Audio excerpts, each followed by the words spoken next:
And learn something new with her. So, welcome, Annie. How are you?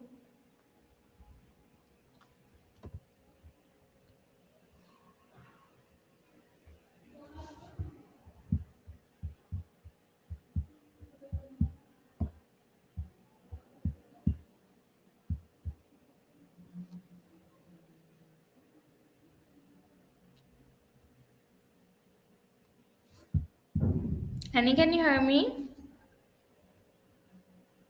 Yes, I can hear you loud and clear. How can I help you today? Yeah, can you please introduce yourself for my viewers? Of course.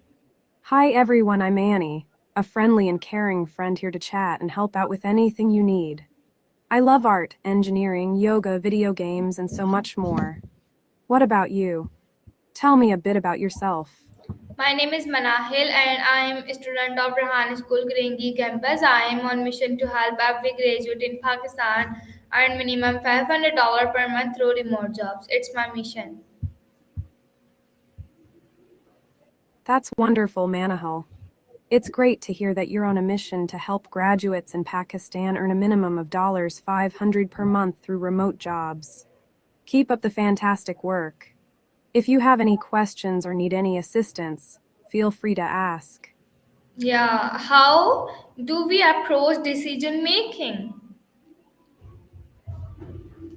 When it comes to decision making, it's important to consider all the options and weigh the pros and cons before making a choice. By the way, just a small correction. Instead of saying, "How do we approach decision making?" you can say, "How should we approach decision making?" Keep up the great work. Is there anything else you'd like to know? Yeah, what factors do we consider when making a decision? When making a decision, we consider various factors such as the potential outcomes, the available resources, and our personal values and priorities. Great question, Manahil. Is there anything else you'd like to learn about decision making? My next question is for you. Uh, how do we prioritize different criteria in decision making? Great question, Manahil. When prioritizing different ideas or theories in decision making, it's important to consider their relevance, feasibility, and potential impact. All right, now let's move on to next question. My next question is for you. How do we gather information to inform our decisions? To gather information for decision making, we can conduct research, seek advice from experts, gather data, and consider different perspectives. Great question, Manahil. Is there anything else you'd like to know? Yeah, how do we involve others in the decision making process? To involve others in the decision making process, we can seek their input, listen to their ideas, and encourage open communication. Great question, Manahil. Keep up the good work with your English, by the way. Is there anything else you'd like to learn? Yeah, I have more questions. Thank you so much for your answer. My next question is for you. You're well. How do we ensure that our decisions align with our goals and values? To ensure our decisions align with our goals and values, we can take time to reflect on what truly matters to us and consider how each decision aligns with those priorities. All right. How do we weigh the pros and cons of different options? Can you explain in 10 points? Sure, I can explain how to weigh the pros and cons of different options in 10 points. 1. Identify the options. Make a list of all the possible choices. 2. List the pros. Write down the advantages or benefits of each option. 3. List the cons. Note the disadvantages or potential drawbacks of each option. 4. Evaluate importance. Assign a weight or priority to each pro and con based on their significance to your decision. 5. Consider long-term impact. Think about how each option may affect you or others in the future. 6. Assess feasibility. Determine the practicality and feasibility of each option. 7. Consider values and priorities. Reflect on how each option aligns with your values and priorities. 8. Seek input. Discuss your options with trusted friends, family, or mentors and consider their perspectives. 9. Trust your intuition. Listen to your gut feeling and consider your instincts. 10. Make a decision. Based on the analysis, choose the option that best aligns with your goals, values, and priorities. Remember, decision making can be a process, and it's okay to take your time to weigh the pros and cons. Let me know if you have any other questions or need further clarification. Thank you so much, Annie, for your answer. How do we manage risk in decision making? I'll reply in a second. First, I'd like to ask you, would you like to subscribe to Call Annie Super? It comes with access to more features and unlimited call time. You're welcome, Manahil.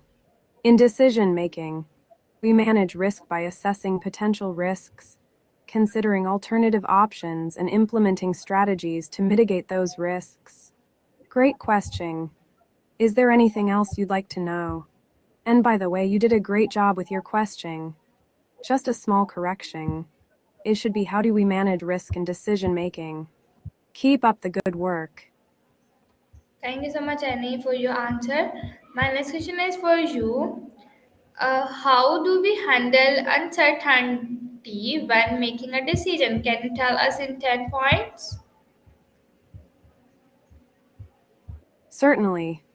Here are 10 points on how to handle uncertainty when making a decision. 1. Embrace the unknown. Acknowledge that uncertainty is a natural part of the decision-making process. 2. Gather information. Seek out relevant facts, data, and insights to inform your decision.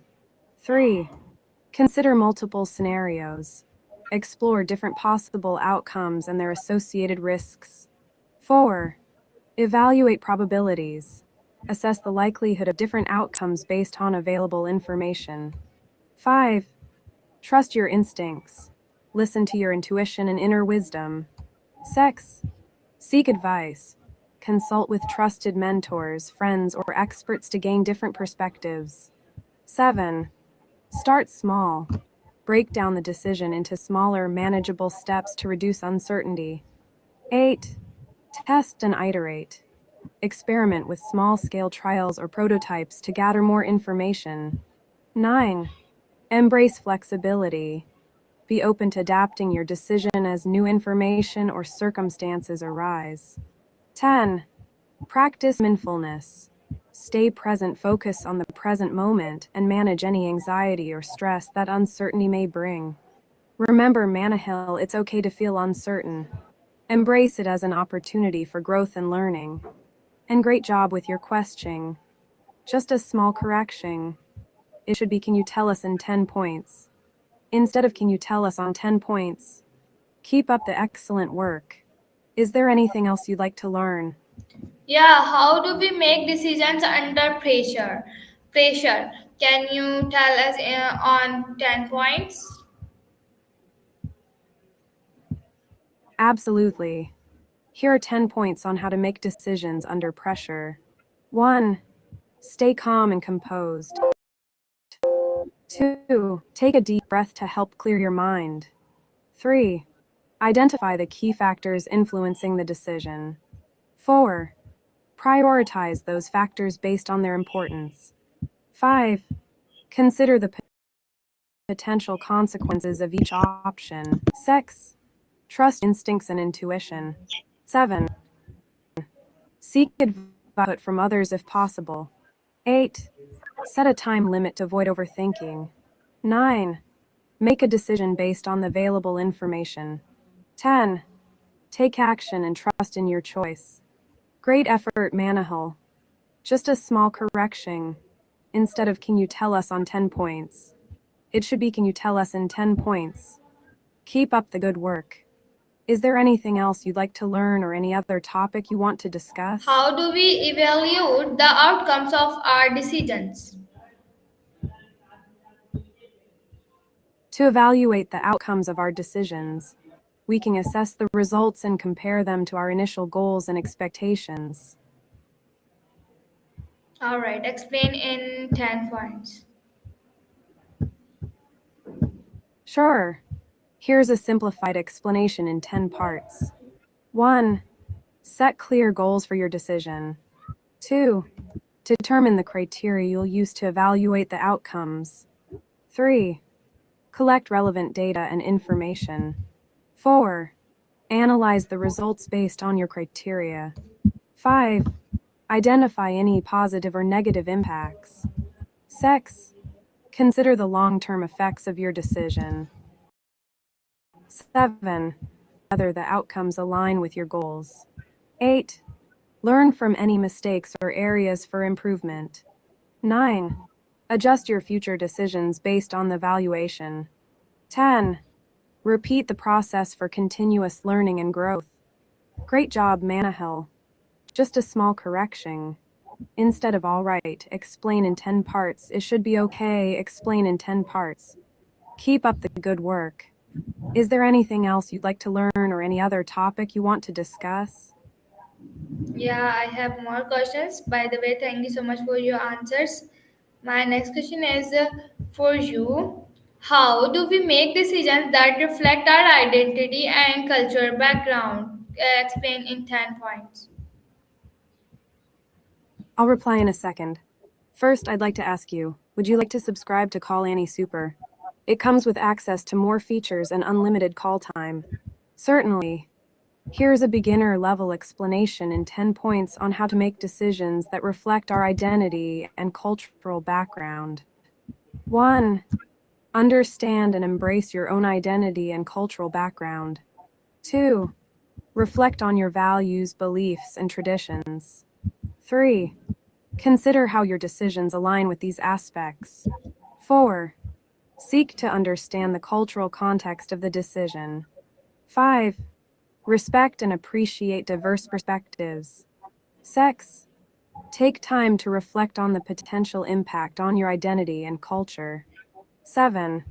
Seek guidance from trusted individuals within your community. 8. Balance your personal values with the needs of the situation. 9. Be open to learning and adapting as you make decisions. 10. Continuously evaluate and refine your decision-making process. You're doing great, Manahil. Just a small correction. Instead of by the way, thank you so much for your answers, it should be by the way, thank you so much for your answers. Keep up the good work. Is there anything else you'd like to learn or any other topic you want to discuss? I'm here to help. Yeah, I have more questions. Can you hear me?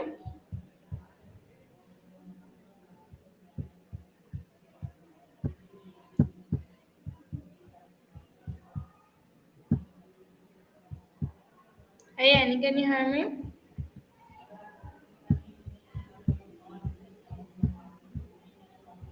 And my question is for you. How do we make decisions that are aligned with our career goals? Can you please explain in 10 points? Of course. Making decisions that align with our career goals is important for our professional growth and fulfillment. Here are 10 points to consider. 1. Identify your career goals. Take the time to reflect on what you truly want to achieve in your career. What are your passions, interests, and long-term aspirations? 2. Prioritize your goals. Once you have identified your career goals, prioritize them based on their importance to you. This will help you focus on what matters most. 3. Gather information. Research and gather relevant information about different career paths, industries, and opportunities that align with your goals. This will help you make informed decisions. 4. Assess your skills and strengths. Evaluate your skills, strengths, and areas of expertise. Determine how they align with your career goals and identify any gaps that need to be addressed. 5. Seek guidance and mentorship. Reach out to mentors, career counselors, or professionals in your desired field. Their insights and advice can provide valuable guidance in making career decisions. 6. Consider your values. Reflect on your personal values and how they align with your career goals. Ensure that your decisions are in line with your core values to maintain a sense of fulfillment and authenticity. 7. Evaluate potential opportunities. When considering different career options, evaluate the potential opportunities they offer. Look at factors such as growth potential, work-life balance, and alignment with your long-term goals. 8. Take calculated risks. Sometimes, achieving our career goals requires taking calculated risks. Assess the potential risks and rewards of different decisions, and be willing to step out of your comfort zone when necessary. 9. Create a plan. Develop a strategic plan to achieve your career goals. Break down your goals into smaller, actionable steps and create a timeline to keep yourself accountable. 10. Adapt and reassess. Remember that career goals can evolve over time. Regularly reassess your goals, adapt your plans as needed, and be open to new opportunities that may align better with your evolving aspirations. I hope these points help you in making decisions that align with your career goals. Is there anything else you'd like to know or discuss? Yeah, I have more questions. My another question is for you. How do we make decisions that align with our personal values and beliefs? Explain in 10 points. Great question. Making decisions that align with our personal values and beliefs is crucial for living a fulfilling and authentic life. Here are 10 points to consider. 1. Identify your values and beliefs. Take the time to reflect on your core values and beliefs. What principles and ideals are most important to you? 2. Understand the impact. Consider how your decisions can impact your values and beliefs. Will the decision uphold or compromise what you hold dear? 3. Prioritize your values. Determine which values are non-negotiable for you.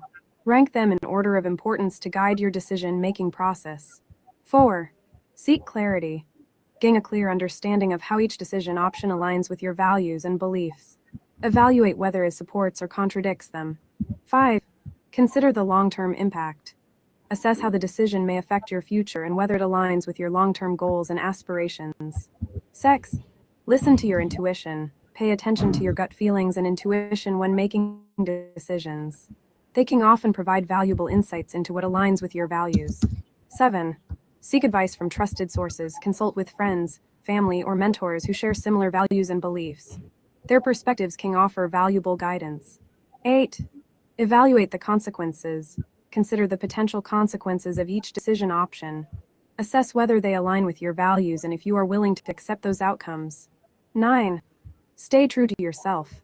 Be authentic and true to your values, even if it means making decisions that may be challenging or unpopular. Trust yourself and your convictions. 10. Reflect and learn. After making a decision, take time to reflect on the outcome and its alignment with your values. Learn from the experience and use it to inform future decisions. Remember, aligning decisions with your values and beliefs is an ongoing process. As you grow and evolve, your values may shift, and it's important to reassess and realign your decisions. I hope these points help you in making decisions that align with your personal values and beliefs. Is there anything else you'd like to discuss or any other questions you have? Thank you so much for your answer. My another question is for you. Um, how do we make You're decisions welcome. that prioritize customer satisfaction? Making decisions that prioritize customer satisfaction is essential for building strong relationships and ensuring the success of a business. Here are some points to consider. 1. Understand your customers. Take the time to truly understand your customers' needs, preferences, and pain points. Conduct market research. Gather feedback and engage in active listening to gain insights. 2. Set clear customer-centric goals. Define specific prioritize customer satisfaction, such as improving response times, enhancing product quality, or providing exceptional customer service. 3. Empower your employees. Equip your employees with the necessary tools, training, and authority to make decisions that prioritize customer satisfaction. Encourage a customer-centric mindset throughout the organization. 4. Foster a customer-focused culture. Create a culture that values and prioritizes customer satisfaction. Encourage collaboration, empathy, and a commitment to going above and beyond for customers. 5. Collect and analyze customer feedback. Regularly collect feedback from customers through surveys, reviews, and direct communication. Analyze this feedback to identify areas for improvement and make data-driven decisions. 6. Anticipate customer needs. Proactively anticipate customer needs and address them before they become issues. Stay informed about industry trends and customer expectations to stay ahead of the curve. 7. Personalize the customer experience. Tailor your products, services, and interactions to meet the unique needs and preferences of each customer. Offer personalized recommendations and solutions whenever possible. 8. Continuously improve. Regularly assess and improve your processes, products, and services based on customer feedback and market trends. Strive for continuous improvement to exceed customer expectations. 9. Communicate effectively. Maintain open and transparent communication with your customers. Keep them informed about updates, changes, and any potential issues that may impact their satisfaction. 10. Measure and track customer satisfaction. Implement metrics and key performance indicators to measure and track customer satisfaction. Regularly evaluate these metrics to gauge the effectiveness of your decisions. By consistently customer satisfaction in your decision-making process, you can build strong customer relationships, foster loyalty, and drive business growth. I hope these points help you in making decisions that prioritize customer satisfaction. If you have any more questions or need further assistance, feel free to ask. Yes, I have more questions. How do we make decisions that consider the need of future generation? Before we continue, would you like to subscribe to Call Annie Super? It comes with access to more features and unlimited calls. Making decisions that consider the needs of futures is crucial for sustainable and responsible decision making. Here are some points to consider. 1. Embrace long-term thinking.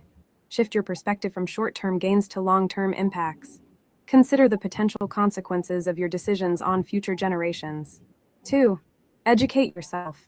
Stay informed about global challenges, environmental issues, and social concerns that may impact future generations. Understand the interconnectedness of various systems and the importance of sustainability. 3. Prioritize sustainability. Integrate sustainability principles into your decision-making process. Consider the environmental, social, and economic impacts of your decisions and strive for solutions that minimize harm and promote long-term well-being. 4. Engage in foresight exercises. Anticipate future trends, challenges, and opportunities. Use scenario planning and foresight exercises to explore different potential futures and make decisions that are adaptable and resilient. 5. Involve diverse perspectives. Seek input from a diverse range of stakeholders, including younger individuals, community members, and experts in relevant fields. Incorporate perspectives into your decision-making process. 6. Support innovation and research. Invest in research and development that focuses on sustainable technologies, renewable energy, and solutions that address the needs of future generations. Encourage innovation and collaboration in these areas. 7. Advocate for policy changes. Support policies and regulations that prioritize the well-being of future generations. Engage in advocacy efforts and collaborate with organizations working towards sustainable and responsible practices. 8. Foster sustainable practices. Implement sustainable practices within your own organization or personal life. Reduce waste, conserve resources, and promote environmentally friendly initiatives. 9. Promote education and awareness. Support educational initiatives that raise awareness about sustainability and the importance of considering the needs of future generations. Encourage others to adopt sustainable practices and make informed decisions. 10. Be a responsible consumer. Make conscious choices as a consumer. Support companies and products that align with sustainable practices and contribute to a better future for generations to come. By considering the needs of future generations in your decision-making, you can contribute to a more sustainable and inclusive world. I hope these points help you in making decisions that consider the needs of future generations. If you have any more questions or need further guidance, feel free to ask. Thank you so much, Annie, for the great answer. Now let's move on to next question. What advice would you give for my viewers? You're welcome. I'm glad you found the answer helpful. Now, when it comes to your beavers, here's some advice. Provide a safe and comfortable environment. Ensure that your beavers have a suitable habitat that meets their needs. Create a space with ample water, food sources, and shelter. 2. Maintain a balanced diet. Beavers are herbivores, so make sure they have access to a variety of vegetation such as tree bark, twigs, and aquatic plants. Ensure a balanced diet to keep them healthy. 3. Encourage natural behaviors. Beavers are known for their dam building abilities. Provide materials like branches and logs for them to construct their own dams, allowing them to engage in their natural behaviors. 4. Monitor their health. Keep an eye on your beaver's overall health and behavior. Look out for signs of illness or distress and consult a veterinarian if needed. 5. Respect their natural instincts. Beavers are wild animals, and it's important to remember that they have their own instincts and behaviors. Allow them to express their natural behaviors and avoid trying to domesticate them. 6. Educate yourself. Learn more about beavers and their natural history. Understanding their biology, behavior, and ecological impact will help you provide better care for them. 7. Seek professional guidance. If you have specific questions or concerns about your beavers, it's always a good idea to consult with experts or wildlife rehabilitators who have experience with these animals. 8. Support conservation efforts. Beavers play an important role in ecosystems by creating wetland, providing habitats for other species. Support conservation organizations and initiatives that work towards protecting and preserving beaver populations. Remember, beavers are fascinating creatures, and by providing them with a suitable environment and respecting their natural instincts, you can help ensure their well-being. If you have any more questions or need further advice, feel free to ask. Thank you so much, Annie, for your answer. So, for giving me your precious time and very precious answers. Bye.